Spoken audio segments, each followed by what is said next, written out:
Salam sejahtera, Cikgu Chua. Terlebih dahulu, saya ingin mengucapkan terima kasih kerana sudi meluangkan masa mengadakan perbincangan bersama dengan saya tentang topik kepentingan mempromosikan keterlangkuman di sekolah secara atas talian. Sama-sama Cikgu Chua. Apa baik, sudah makankah? Sudah Cikgu Chua. Mari kita mulakan topik perbincangan kita. Saya sudah bersedia. Soalan pertama, saya akan mengumpulkan soalan ini. Apakah kepentingan mempromosikan keterlangkuman budaya dan linguistik di sekolah? Pada pendapat saya, keterangkuman budaya dan linguistik adalah penting untuk memastikan semua pelajar, tak kira kaum, tak kira latar belakang, tak kira bangsa ataupun budaya mereka, supaya semua murid kita yang terdiri daripada pelbagai kaum ada perasaan, berasa dihormati, diterima dan dapat belajar bersama-sama dengan lebih baik di masyarakat yang terdiri daripada pelbagai kaum. Cikgu Chua juga tahu kan, Malaysia ni kita sebuah negara yang unik dan kaya dengan kepelbagaian kaum. Jadi jadi usaha untuk memupukkan pemahaman dan toleransi ataupun kesepaduan dari antara kaum adalah sangat penting supaya perpaduan dan keharmonian negara kita ni dapat dikekalkan dan yang usaha untuk menyatu padukan semua kaum, budak-budak dari pelbagai kaum ni perlu bermula sejak murid-murid kita dari kecil. Kita perlu didik mereka apa itu kepentingan perpaduan negara kita, apa itu kepentingan keharmonian di negara kita. Kita perlu mengekalkan perpaduan di negara kita ni supaya Malaysia, negara kita ni terus maju dan makmur. So jadi saya rasa kepentingan mempromosikan keterangkuman budaya dan linguistik di sekolah kita ni penting untuk membantu murid-murid daripada pelbagai kaum untuk menghargai identiti dari pelbagai kaum dan juga menghormati kaum lain supaya semua kaum, semua murid-murid, semua rakyat Malaysia ni dapat hidup dalam sebuah negara yang harmoni dan maju. Selain itu, saya akan mengumpulkan tentang keterlangkuman. Bagaimanakah Cikgu Chua pendapatan Cikgu Chua, bagaimanakah pendekatan pedagogi boleh disesuaikan untuk menyokong pelajar dari pelbagai latar belakang budaya dan bahasa? Kita dua orang ni, saya Cikgu Chua, cikgu juga Cikgu Chua, kita dua-dua ni juga cikgu sekolah rendah. Jadi kita faham tentang usaha dari pihak kerajaan, terutamanya daripada pihak KPM. Memang pelbagai pendekatan dan program telah dilaksanakan oleh pihak kerajaan demi menyatu padukan semua anak-anak pelbagai kaum sejak kecil. Jadi saya rasa salah satu pendekatan pengajaran yang sesuai untuk pelbagai kaum adalah pendekatan berpusatkan pelajar. Pendekatan ini memberi ruang kepada pelajar untuk mengambil bahagian dalam proses pembelajaran mengikut keupayaan dan konteks budaya masing-masing. Jadi cikgu boleh menggunakan bahan pembelajaran yang menggabungkan pelbagai budaya dan bahasa seperti buku teks dan bahan visual yang merangkumi aspek budaya yang berbeza. Ya. Dan latihan berterusan untuk guru mengenai kepelbagaian budaya dan kaedah pengajaran yang sensitif budaya juga penting untuk memastikan keadilan. Ya. Selain itu, pelaksanaan 1M1S juga merupakan salah satu usaha dari pihak KPM demi memupuk perpaduan antara kaum di kalangan murid melalui sukan permainan. Ya. Jadi Cikgu Chua, setahu saya, Cikgu Chua juga pernah mengajar kelas yang terdiri daripada yang ada murid-murid yang terdiri daripada pelbagai kaum. Jadi di sini saya nak tahu apakah cabaran yang dihadapi oleh cikgu dalam mengendalikan kelas yang mempunyai pelajar dari latar belakang yang berbeza. Dalam kelas saya ada kaum Cina, kaum India dan kaum Melayu. Cabaran ini sangat menyukarkan yang cabaran yang akan menguluskan pelbagai tahap penguasaan bahasa, di mana sesetengah murid mungkin menghadapi kesukaran untuk memahami bahasa pengantar. Selain itu, perbezaan dalam norma dan nilai budaya mungkin menimbulkan salah faham antara murid atau dengan murid dengan guru-guru lain. Kekurangan bahan pengajaran juga mencerminkan kepelbagaian budaya, juga boleh menyukarkan usaha untuk mempromosikan keterlangkuman.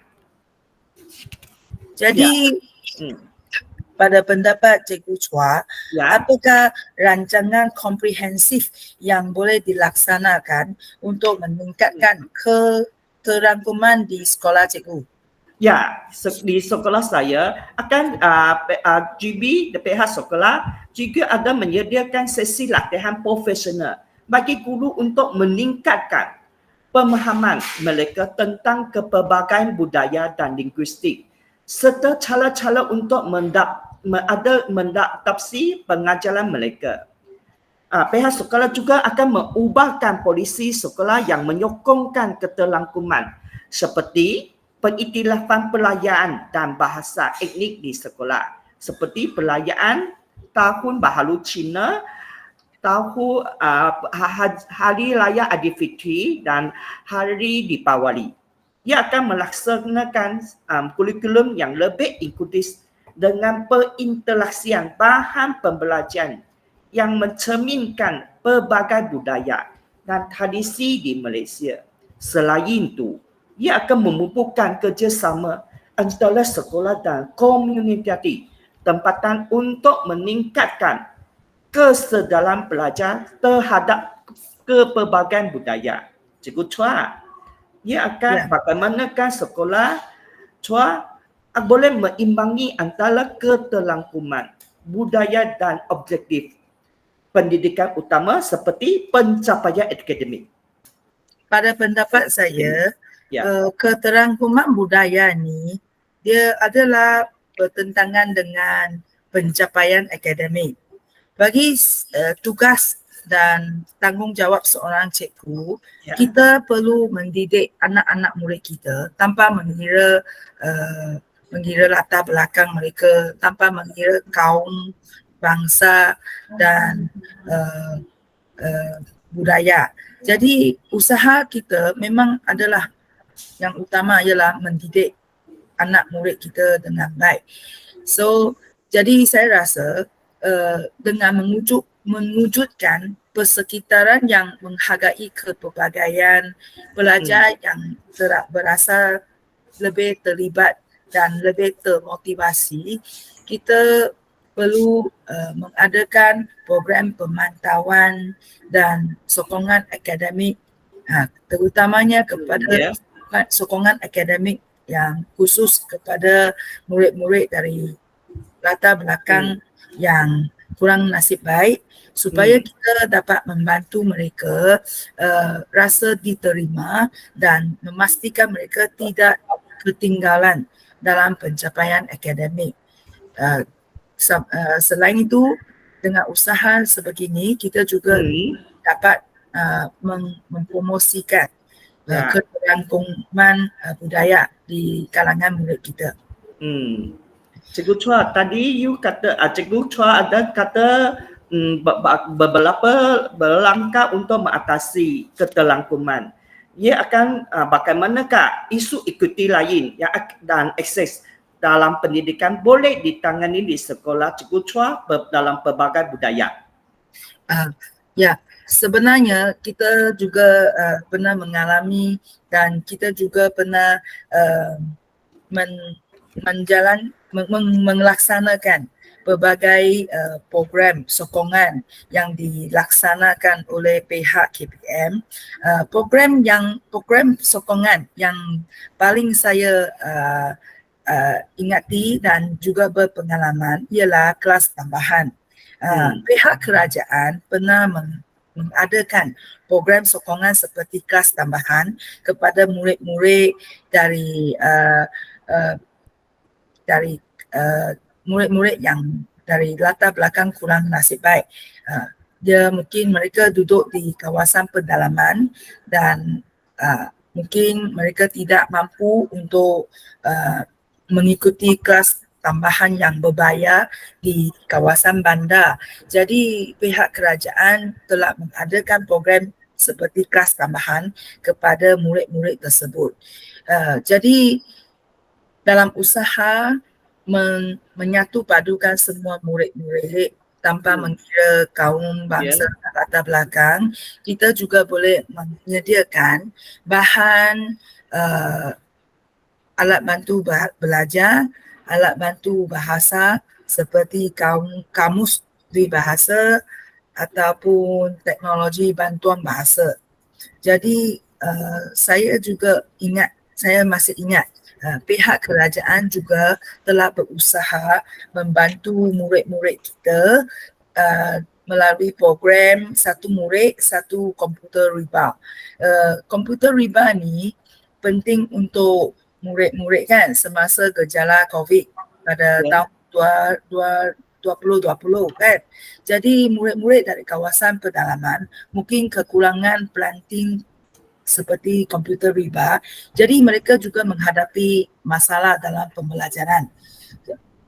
Demi mengatasi masalah tersebut supaya mereka tidak ketinggalan dan juga memastikan murid-murid juga terima pendidikan yang bermutu, pihak kerajaan telah menyediakan ataupun memberikan komputer riba kepada murid-murid yang perlu untuk memastikan mereka dapat menerima pendidikan yang berkualiti.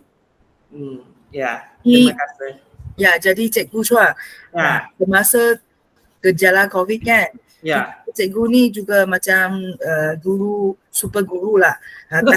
Kita pandai ke tak pandai ke, kita tetap juga macam pelajar, perlu belajar untuk menyediakan bahan mengajar